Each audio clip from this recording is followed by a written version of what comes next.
simply accepting a subservient role to the United States is another form of European suicide. The US is a country that can shift policy. They get a new president, everything changes. That is not the case in Europe. No, you can change your government, nothing changes. Dependence was in the DNA, in the very construction of what we call the European Union. The EU will not become a geopolitical actor and will not be able to stand up to Donald Trump.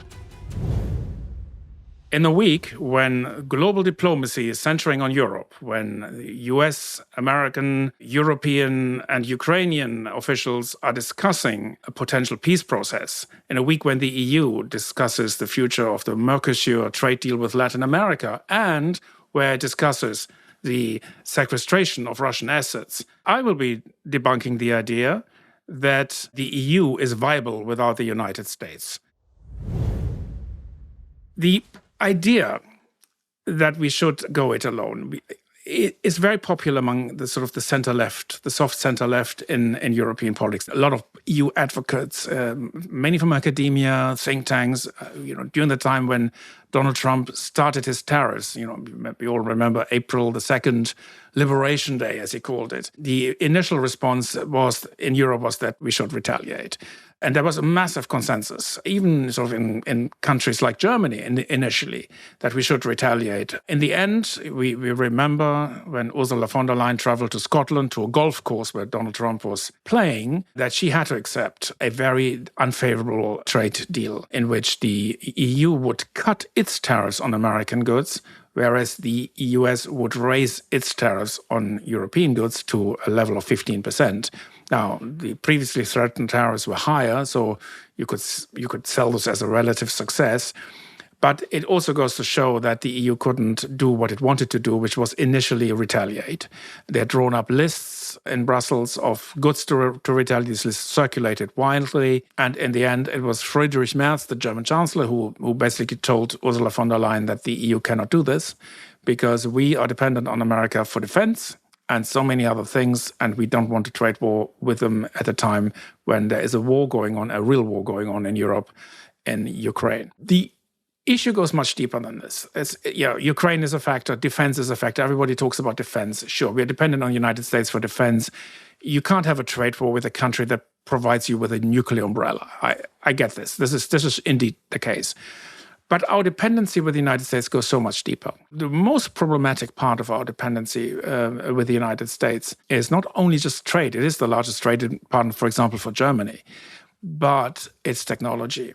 The EU, and this is probably the most, and also links to the discussion we had before the break, the most damaging thing the EU did in sort of the last 10 or 15 years is to completely say goodbye to any idea that it is a global technological leader. China didn't invent the internet. China didn't, invent digital technologies. This was very much a US technology, and the US is clearly the global tech leader still today.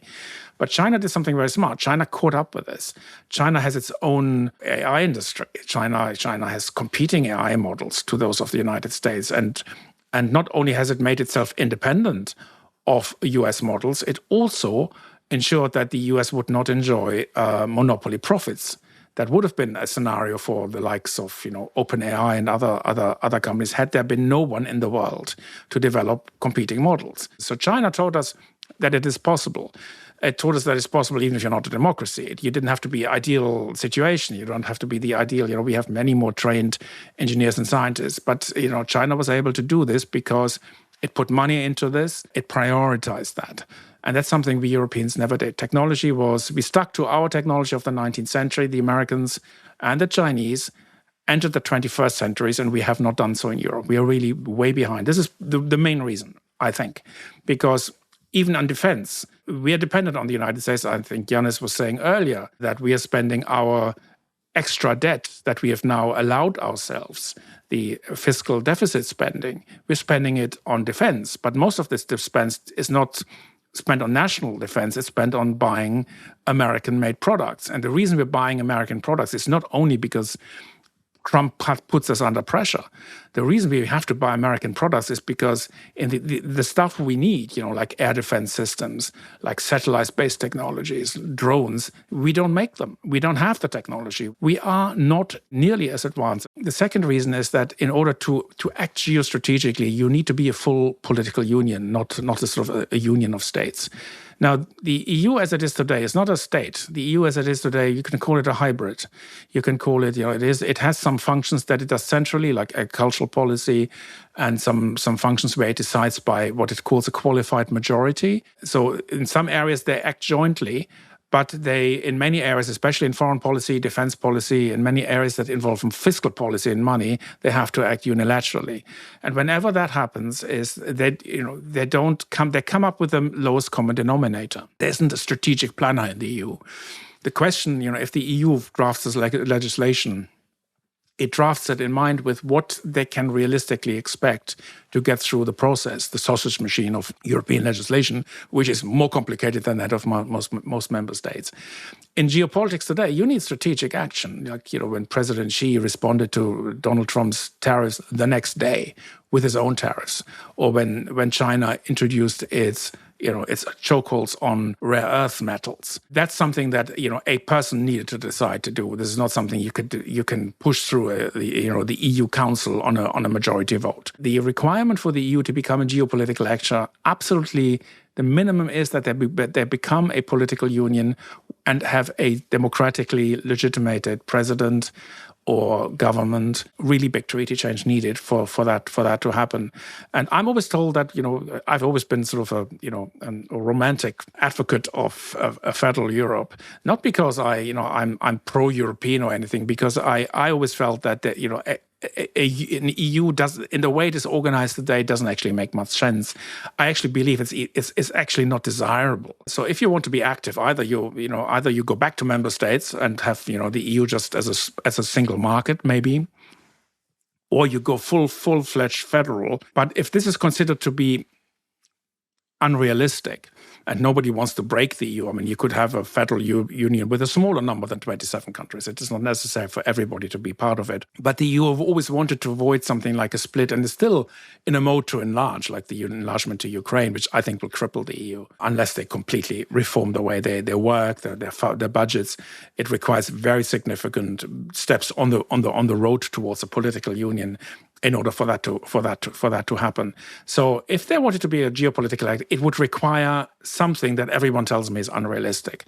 So I think the more likely chance is that it will not happen and that the EU will not become a geopolitical actor and will not be able to stand up to Donald Trump.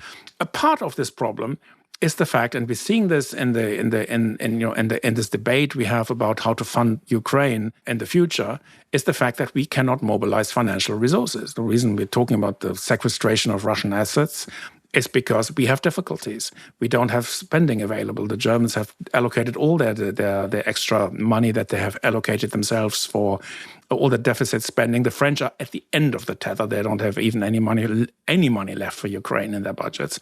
France and Italy don't either. And finally, just a shorter argument, and I'm interested to hear what you have to say, Yanis. But finally, the point is we are, even as defenders of multilateralism, we put an awful lot of emphasis on the fact that we are the good guys in the global world. Now we're Democrats. We respect the rule of law. We respect multilateral institutions. We respect international law. We don't act the way what we preach. Josep Borrell, the former EU High Representative for Foreign and Security Policy, once said that diplomacy is the art of managing double standards. And I thought that is sort of a good description of the way the EU behaves in so many respects, whether it's in respect to how it views wars, trade deals, in its external policies, also in its human rights approach. There isn't a consistent application of the idea of this rule of law thinking that we have in Europe. This is not what a geopolitical actor like the United States, which, through different administrations, Trump, Biden, Obama,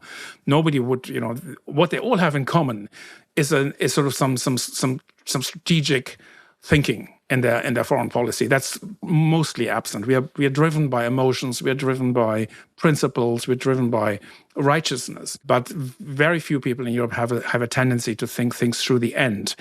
And that's something you need to do when you want to be independent of the United States. You have to have a strategic purpose to what you're doing, and that's completely absent. So with all of these factors, I see there is no chance that we're going to break free from the United States. And I think the most likely option is that we will become Trump's best allies, trying to become his best allies. He will continue to treat us with contempt, but we will not, even under Trump, we will not break free. I always thought that a very good metric of the coherence of any power, empire, country is the distance between the narrative, the official story, and the reality. And I don't think that there has ever been a greater distance between the narrative and the reality than we have with the European Union, not just recently, since the 1950s. The Europeans convinced ourselves that Europe was a design by Europeans for Europeans. It was not. It was designed by the United States, particularly the New Dealers in the late 1940s, as a cartel of big business that was completely and utterly intertwined with the United States economy as part of the Bretton Woods system, and later as part of the financialization system, which was an American system. So dependence was in the DNA, in the very construction of what we call the European Union, has always been. Even when we were chucked out of the dollar zone in 1971 by Richard Nixon, we created a series of monetary systems leading to the euro that was always designed to be part of this acquiescence, this dependence of the United States in a variety of ways. You know that. I think we all know that. And then what happens is, at some point, the United States is drifting away from us. Doesn't need its dependencies anymore. And the European dependencies are, at least our political personnel, are screaming blue murder. How dare you leave us alone and not want us anymore? And it's not just Donald Trump. Even the IRA, the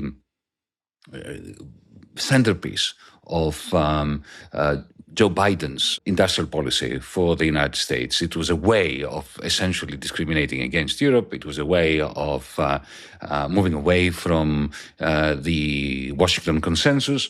And of course, Donald Trump turbocharges this. And now you have, I think you probably will agree with that. You've got the centrists, center left, center right. It's not just the center left, Wolfgang. It's both of them. They resemble a manic pendulum going from total subservience to Donald Trump. Like Mark Rutte is the former Dutch Prime Minister and currently the Secretary General of NATO, calling Donald Trump daddy and saying, daddy, you were right. Whatever you say, daddy.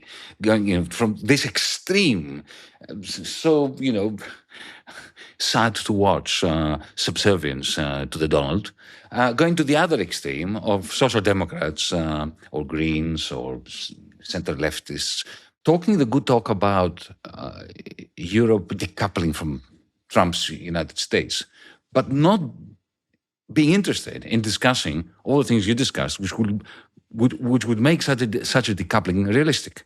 So what would make such decoupling realistic? Firstly, no longer needing to rely on $200 and something billion worth of trade surplus vis-a-vis the United States. So for that, what you would need to do, exactly what the Chinese need to do, is to raise aggregate demand domestically to replace the need to export deflation through huge net exports to the United States. That's one thing you need. You need, to go along with that, you need a massive investment boom. Now, you and I can disagree on whether they should take place through a public investment program or a capital markets union. I think it should be both. They could simulate a federation easily by using existing institutions, if they had the political will to do, as a precursor towards federation. But they're not even discussing this. So both those who are advocating mindless subservience to Donald Trump, like Mark Rutte, and those who are advocating decoupling from the United States, as you said, they have no plan of how to do it. This is absolutely right. So I am an advocate of an independent European continent, a European sort of union. We don't have it. It would be good to have a European Union. I think that simply accepting a subservient role to the United States is another form of European suicide. But I agree with you that the way that our centrist governments are going about it, with these two extreme reactions to the facts of life, either extreme subservience or inane and groundless narratives of rebelling against their dependence on Donald Trump, they're going nowhere with this. Then there's, of course, the other question, the question that is on the mind of many, many people, and I respect the fear that people have, especially in Eastern Europe, in places like Poland, the Baltics, of Russia, of the defense question.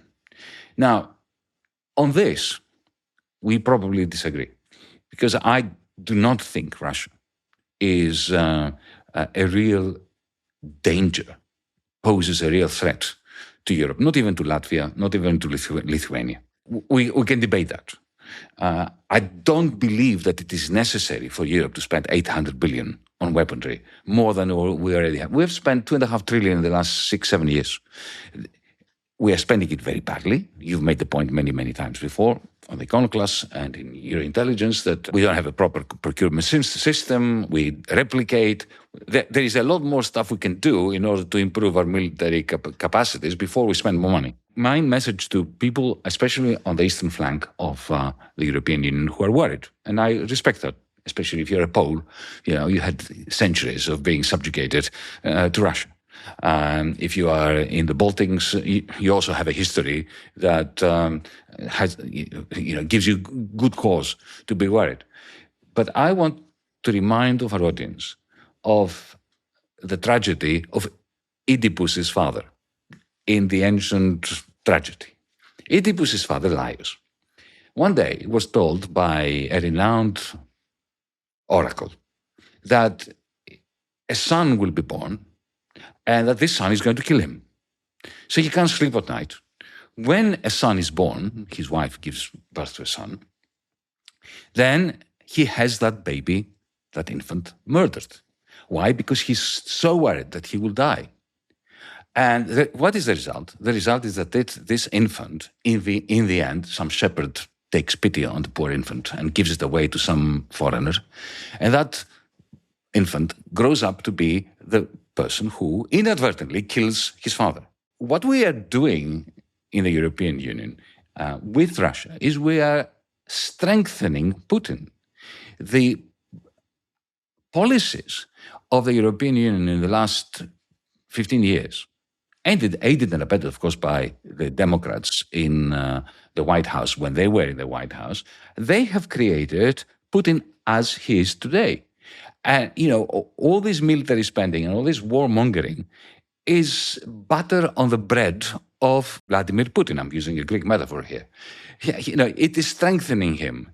It is creating a threat that would not have been created if we didn't have this kind of fear. What Europe should have done is there should have been a European project for integrating Russia into a new security agreement for Eurasia. That instead of doing that, they're doing exactly the opposite. They are subservient to the United States, which now doesn't want to make war with Russia because they're turning their attention to China. And they don't have, as we've said so many times, they have no plan for that. And so the result is that the fear of the Russian bear is strengthening the Russian bear. If you put this together with the fact that our centrist establishment doesn't have a plan on how to decouple from the United States, you end up with, I think, a pretty decent picture of the geopolitical, weakness of our European continent. The tragedy of Europe can be sort of summarized as the statement that the United States is no longer, or has realized it cannot be enemy to both Russia and China at the same time, that it has to prioritize, and that the priority is China. I completely agree with that.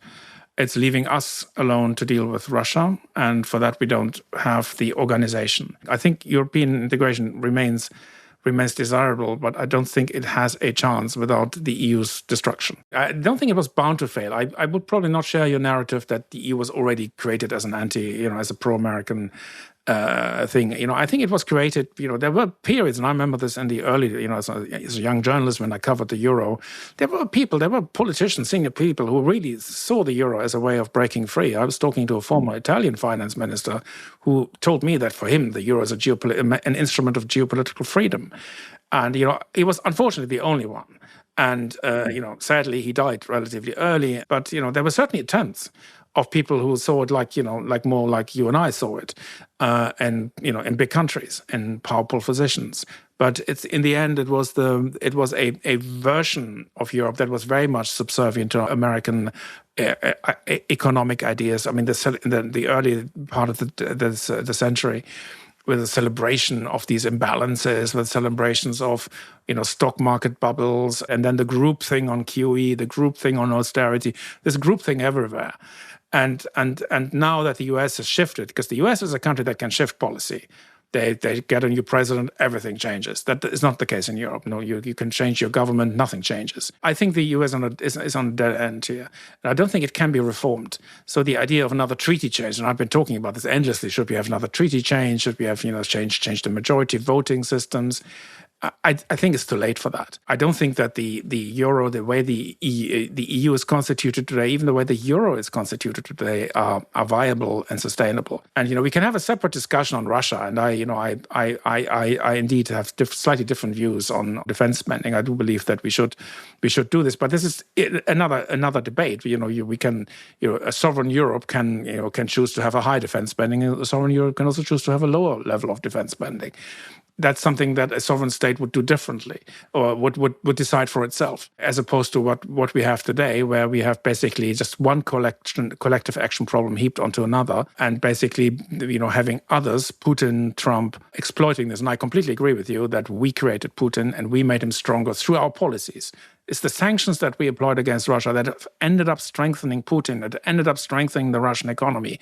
They were self-defeating. They were really stupid. Stupid in terms of what they set out to achieve. Not whether I think one should do this in principle, but what in terms of their own objectives. They failed completely, and nobody has recognized this. Is another thing about the EU. They never recognize errors. It's like bureaucracy is always grinding on and never admitting to any mistakes. Never complain, never explain. It's very much the way the EU functions, and that is sort of reached the end of its line. Isn't it wonderful that we're ending more or less 2025 totally iconoclastically by embracing one of my favorite Greek words, paradox? So, to quote you, Wolfgang, the only way in which you can pursue European integration is by blowing up this European Union. I love that. And I always love the fact that whatever problem we have, there's always a Greek word to describe it. There you are.